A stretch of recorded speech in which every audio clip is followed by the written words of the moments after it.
Hello everyone. CGPSC और व्यापम की आगामी परीक्षाओं के लिए करंट अफेयर डिस्कशन सीरीज़ का ये हमारा 8वां वीडियो है। इस वीडियो में हम इम्पॉर्टेंट इकोनॉमिक करंट अफेयर्स की चर्चा करने वाले हैं। सबसे पहला बिंदु है भारत के जीडीपी वृद्धि दर से संबंधित आंकड़ों के बारे में। वर्ष 2023-24 के लिए भारत का जीडीपी ग्रोथ रेट 8.2% रहा। इसकी गणना राष्ट्रीय सांख्यिकी संगठन के द्वारा की गई और इसी के द्वारा यह आंकड़े जारी किए गए हैं।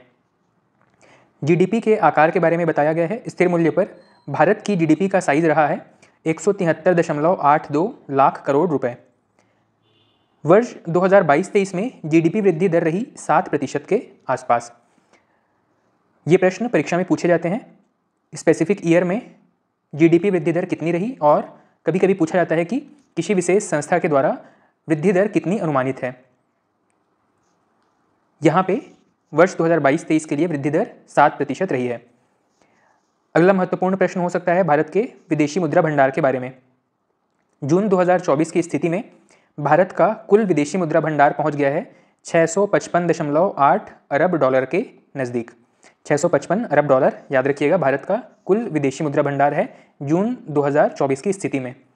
इसके अलावा अर्थव्यवस्था से संबंधित कुछ अन्य आंकड़े हैं, जैसे कि स्थिर मूल्य पर भारत का सकल घरेलू उत्पाद वर्ष 2023-24 के लिए कितना है 173.82 लाख करोड़ रुपए। स्थिर मूल्य कहने का मतलब है 2011-12 से कंपेयर करने पर, और प्रचलित मूल्य कहने का मतलब है वर्तमान की स्थिति में। तो प्रचलित मूल्य पर भारत का सकल घरेलू उत्पाद या जीडीपी 295.36 लाख करोड़ रुपए है। इसके अलावा भारत का प्रति व्यक्ति आय स्थिर मूल्य पर 1,06,744 रुपये और प्रचलित मूल्य पर 1,84,205 रुपये है। आरबीआई के महत्वपूर्ण मौद्रिक नीति से संबंधित दरों के बारे में भी एक लिस्ट दिया गया है, जिसमें रेपो रेट अगले 3 महीने के लिए 6.5% रहेगा, reverse repo rate 6.75%, standing deposit facility 6.25%, CRR 4.5% और SLR 18% है। यहाँ पे इन दरों से संबंधित जो प्रश्न पूछे जाते हैं वो इन प्रतिशत या आंकड़ों के बारे में प्रश्न अब नहीं पूछे जाते हैं। पहले जब ये आंकड़े बहुत लंबे समय तक स्थायी बने रहते थे तब यहाँ से प्रश्न पूछे जाते थे, लेकिन अब क्योंकि हर 3 महीने बाद इनकी समीक्षा होती है और इनको कई बार बदल भी दिया जाता है, तो परीक्षा में विवाद की स्थिति उत्पन्न हो सकती है। इसीलिए इन आंकड़ों के बारे में अब प्रश्न नहीं पूछे जाते हैं। प्रश्न पूछा जाता है अर्थव्यवस्था पर पड़ने वाले प्रभाव के बारे में। प्रश्न इस तरीके का पूछ सकता है कि यदि आरबीआई के द्वारा रेपो रेट को बढ़ा दिया जाए तो महंगाई बढ़ेगी, घटेगी, अपरिवर्तित रहेगी। इस प्रकार के कॉम्बिनेशन के साथ प्रश्न पूछे जा सकते हैं। ठीक, तो इकोनॉमी में अपने इन कॉन्सेप्ट को थोड़ा सा रिवाइज कर सकते हैं। रेपो रेट क्या होता है, रिवर्स रेपो रेट क्या होता है, CRR SLR क्या होता है और अर्थव्यवस्था पर इनका प्रभाव क्या पड़ता है। अगला महत्वपूर्ण बिंदु है रेमिटेंस के बारे में। रेमिटेंस का मतलब है भारत के बाहर रहने वाले भारतीय नागरिकों द्वारा भारत को भेजा गया पैसा। कोई भारतीय यदि विदेशों में रहकर कुछ काम करता है और पैसा कमाता है, साथ ही अपनी बचत का कुछ हिस्सा भारत भेजता है, वो पैसा कहलाता है रेमिटेंस। अपने परिवारजनों को जो पैसा भेजा जाएगा वो पैसा कहलाता है रेमिटेंस। भारत को कुल 100 अरब डॉलर का रेमिटेंस प्राप्त हुआ है विदेशों से। विदेशों में रहने वाले भारतीय लोगों ने अपने परिवारजनों को 100 अरब डॉलर का रेमिटेंस भेजा है और इस टारगेट तक पहुंचने वाला या इस आंकड़े तक पहुंचने वाला दुनिया का पहला देश बन गया है भारत। तो ये तथ्य महत्वपूर्ण है। और मई 2024 की स्थिति में अगर हम स्पेसिफिक बात करें तो 111 अरब डॉलर भेजे गए हैं विदेशों में रहने वाले भारतीयों के द्वारा। 100 अरब डॉलर पार करने वाला भारत पहला देश बन गया है। अगला है जीएसटी के बारे में।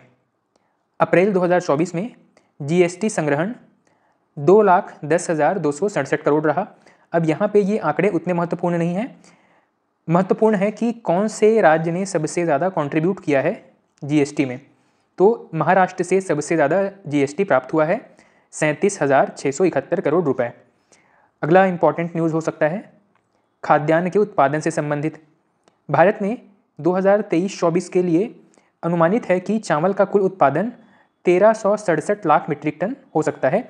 ये तथ्य भी उतना महत्वपूर्ण नहीं है, पर चावल के बारे में आप याद रख सकते हैं, बाकियों को याद रखना आवश्यक नहीं है। नेक्स्ट इंपॉर्टेंट पॉइंट है डिजिटल इंडिया ट्रस्ट एजेंसी के बारे में। डिजिटल इंडिया ट्रस्ट एजेंसी क्या है? आरबीआई ने साइबर अपराध से निपटने के लिए एक टूल या एक उपकरण के रूप में डिजिटल इंडिया ट्रस्ट एजेंसी को स्थापित करने का विचार रखा है। इसका उद्देश्य क्या होगा? इसका उद्देश्य होगा अवैध ऋण बांटने वाले एप्लीकेशंस को कंट्रोल करना। कई बार अवैध तरीके से ऋण दे करके और जो यूज़र्स हैं उनको एक्सप्लॉइट किया जाता है, उनको परेशान किया जाता है। इन चीज़ों से बचाने के लिए आरबीआई ने डिजिटल इंडिया ट्रस्ट एजेंसी नाम की एक संस्था स्थापित करने का विचार रखा है। नेक्स्ट इंपॉर्टेंट पॉइंट है फोर्ब्स के अरबपतियों की सूची के बारे में। हालांकि ये जो सूची है कई बार बदलते रहती है, कुछ ही महीनों में यहाँ पे रैंकिंग बदल जाती है, लेकिन ये क्योंकि एनुअल रिपोर्ट है या वार्षिक रूप से जारी की जाने वाली एक सूची है, तो यहाँ पे ये दोनों नाम याद रखिएगा, प्रथम और द्वितीय स्थान पर कौन है। जनरली प्रथम स्थान पर बहुत लंबे समय से एलन मस्क बने हुए थे, लेकिन अभी एक नया नाम है, इनको याद रखेंगे, बर्नार्ड अर्नॉल्ट। ये दुनिया के सबसे बड़े या प्रथम स्थान पर रहने वाले अरबपति हैं अप्रैल 2024 की स्थिति में। भारत में मुकेश अंबानी हैं। इसके अलावा नेक्स्ट इंपॉर्टेंट पॉइंट है एयर इंडिया और विस्तारा के विलय के बारे में। इससे संबंधित न्यूज़ उतना इंपॉर्टेंट नहीं है, सिर्फ ये याद रखेंगे कि एयर इंडिया को किस एयरलाइन कंपनी के साथ विलय किया गया है, तो इसका नाम है विस्तारा। अगला इंपॉर्टेंट न्यूज़ है खनिज उत्पाद में विश्व में स्थान। खनिज उत्पादन में विश्व में कौन से स्थान पर है भारत? तो एल्युमिनियम के उत्पादन में भारत का स्थान सेकंड है, चूना पत्थर में थर्ड स्थान पर है और लौह अयस्क में चौथे स्थान पर है भारत। नेक्स्ट इंपॉर्टेंट बिंदु है रक्षा निर्यात के बारे में। भारत ने वर्ष 2023-24 में लगभग 21,000 करोड़ रुपए का आर्टिलरी एक्सपोर्ट किया है 84 देशों को। भारत ने इन देशों को हथियार बेचे हैं कितने रुपए के? लगभग 21,000 करोड़ रुपए के। ठीक, तो इससे भारत का जो विदेशी मुद्रा भंडार है या भारत का जो एक्सपोर्ट है वो बूस्ट हुआ है। नेक्स्ट इंपॉर्टेंट पॉइंट है भारतीय अर्थव्यवस्था के आकार के बारे में। केंद्र सरकार ने लक्ष्य रखा है कि वर्ष 2030 तक भारत को $7 ट्रिलियन की अर्थव्यवस्था बनाना है, और ये दोनों ही बिंदु महत्वपूर्ण हैं, दोनों से संबंधित प्रश्न पूछे जा सकते हैं। इसी के साथ भारत ने वर्ष 2024 में वैश्विक अर्थव्यवस्था को पीछे करते हुए 7.2% की जीडीपी वृद्धि दर्ज की है। तो ये दोनों ही बिंदु महत्वपूर्ण हैं। वर्ष 2030 तक भारत को $7 ट्रिलियन का इकोनॉमी बनाने का लक्ष्य रखा गया है, और वर्ष 2024 में भारत ने 7.2% की वृद्धि दर्ज की है। साथ ही अगले 3 वर्षों में यह भी अनुमान है कि भारत की जो जीडीपी है वो $5 ट्रिलियन तक पहुंच जाएगी। तो ये कुछ महत्वपूर्ण आंकड़े हैं जो कि हमारे परीक्षा में पूछे जा सकते हैं। अगला इंपॉर्टेंट न्यूज़ है जीआई टैग के बारे में। इसके बारे में हम ऑलरेडी चर्चा कर चुके हैं। जीआई का मतलब है जियोग्राफिकल इंडिकेशन टैग। ये जीआई टैग उन उत्पादों को दिया जाता है जो किसी विशेष क्षेत्र में और किसी विशेष गुणवत्ता से युक्त होते हैं। ठीक, तो इसमें आप चाहें तो राज्यवार बहुत सारे जो प्रोडक्ट्स हैं, जो उत्पाद हैं, उनको पढ़ सकते हैं। सीजीपीएससी में जनरली छत्तीसगढ़ के बाहर के राज्यों से संबंधित उत्पादों के बारे में अभी तक पूछा नहीं गया है। छत्तीसगढ़ में मिलने वाले उत्पाद जिनको कि जीआई टैग मिला है उनसे संबंधित प्रश्न पूछे जा चुके हैं। नेक्स्ट इंपॉर्टेंट न्यूज़ है गन्ने के एफआरपी या उचित एवं लाभकारी मूल्य में वृद्धि से संबंधित। जैसे कि चावल, गेहूं, मक्का इत्यादि के लिए सरकार के द्वारा एमएसपी जारी किया जाता है, मिनिमम सपोर्ट प्राइस या न्यूनतम समर्थन मूल्य। उसी प्रकार गन्ने के लिए सरकार के द्वारा उचित एवं लाभकारी मूल्य जारी किया जाता है, एफआरपी या फेयर एंड रेम्यूनरेटिव प्राइस कहते हैं इसको।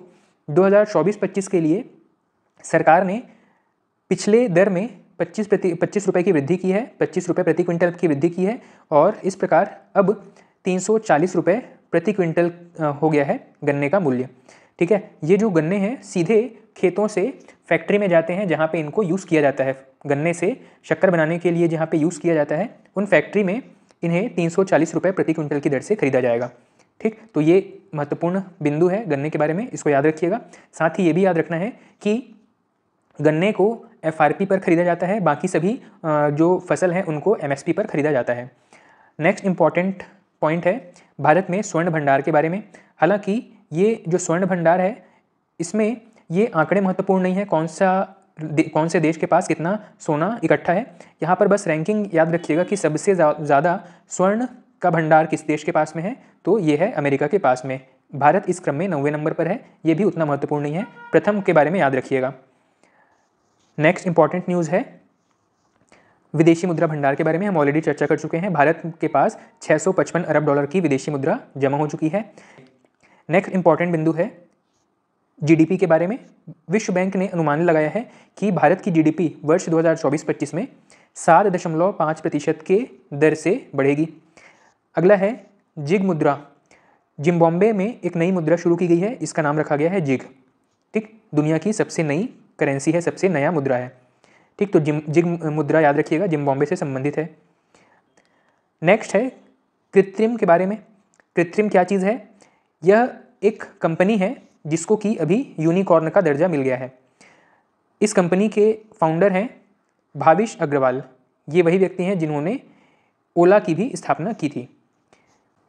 नेक्स्ट इंपॉर्टेंट न्यूज़ है लिथियम भंडार के बारे में। विश्व का सबसे ज़्यादा लिथियम भंडार किसके पास में है? बोलीविया। और छत्तीसगढ़ में कौन से जिले में लिथियम पाया गया है, लिथियम का उत्खनन शुरू किया गया है, इसको ज़रा सर्च करके बताएंगे। अगला है विदेशों से प्राप्त धन।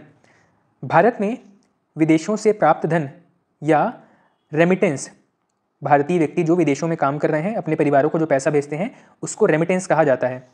अभी हमने पढ़ा था कि भारत को 111 अरब डॉलर रेमिटेंस प्राप्त हुआ है। यहाँ पे वर्ष 2023 का एक डाटा दिया गया है जहाँ पे भारत को 125 अरब डॉलर प्राप्त हुए थे रेमिटेंस के माध्यम से। अगला महत्वपूर्ण बिंदु है MSP या न्यूनतम समर्थन मूल्य के बारे में। केंद्र सरकार के द्वारा वर्ष 2024-25 के लिए धान सामान्य वर्ग के लिए 2300 रुपये और A ग्रेड धान के लिए 2320 रुपये MSP जारी किए गए हैं। बाकी बहुत सारे फसलों के MSP हैं, आप चाहें तो इनको इत्मीनान से पढ़ सकते हैं, लेकिन जनरली धान के बारे में पूछ लिया जाता है।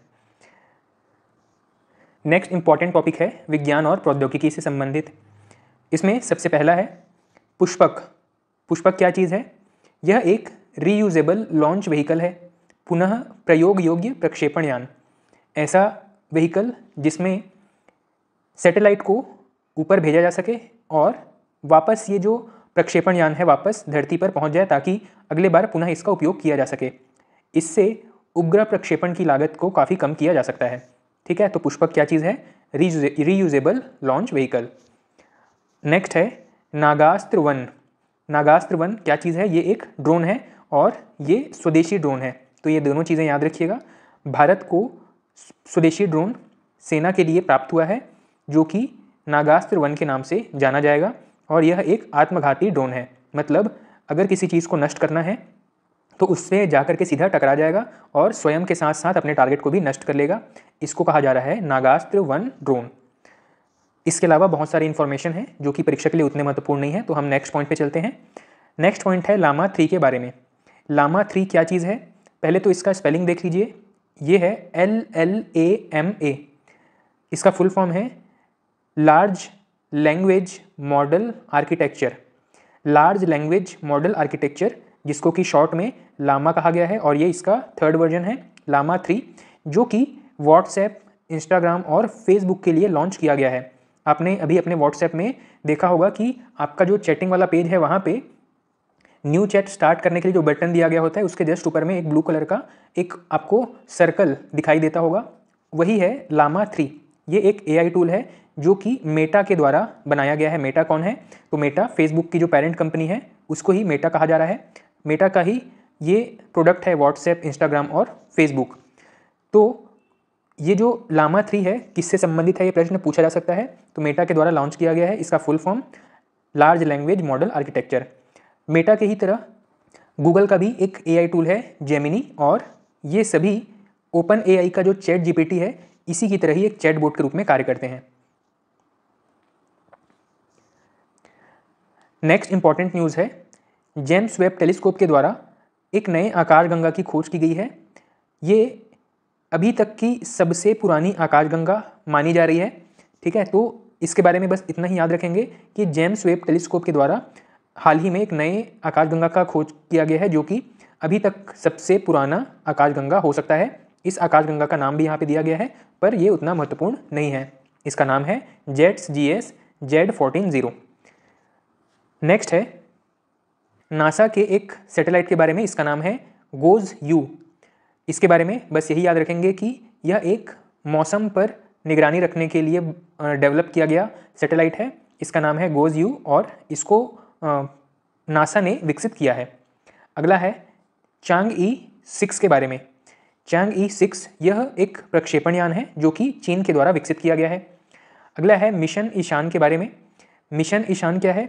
यह भारत के 4 हवाई क्षेत्रों को इंटीग्रेट करने के लिए एक मिशन है जिससे कि एक राष्ट्र एक वायु क्षेत्र का टारगेट पूरा करने का प्रयास किया जाएगा भारत के द्वारा। इसका जो कमांड सेंटर है वो नागपुर में होगा। ठीक है, तो ये 2-3 बिंदु है जो कि याद रखेंगे। पहला चीज़ है कि मिशन ईशान किससे संबंधित है, तो भारत के हवाई क्षेत्रों को एकीकृत करने, इंटीग्रेट करने से संबंधित है। इसका कमांड सेंटर कहाँ पे है? नागपुर में। ठीक, तो आज के इस डिस्कशन में इतना ही। इसके आगे हम नेक्स्ट वीडियो में कंटिन्यू करेंगे। Thank you.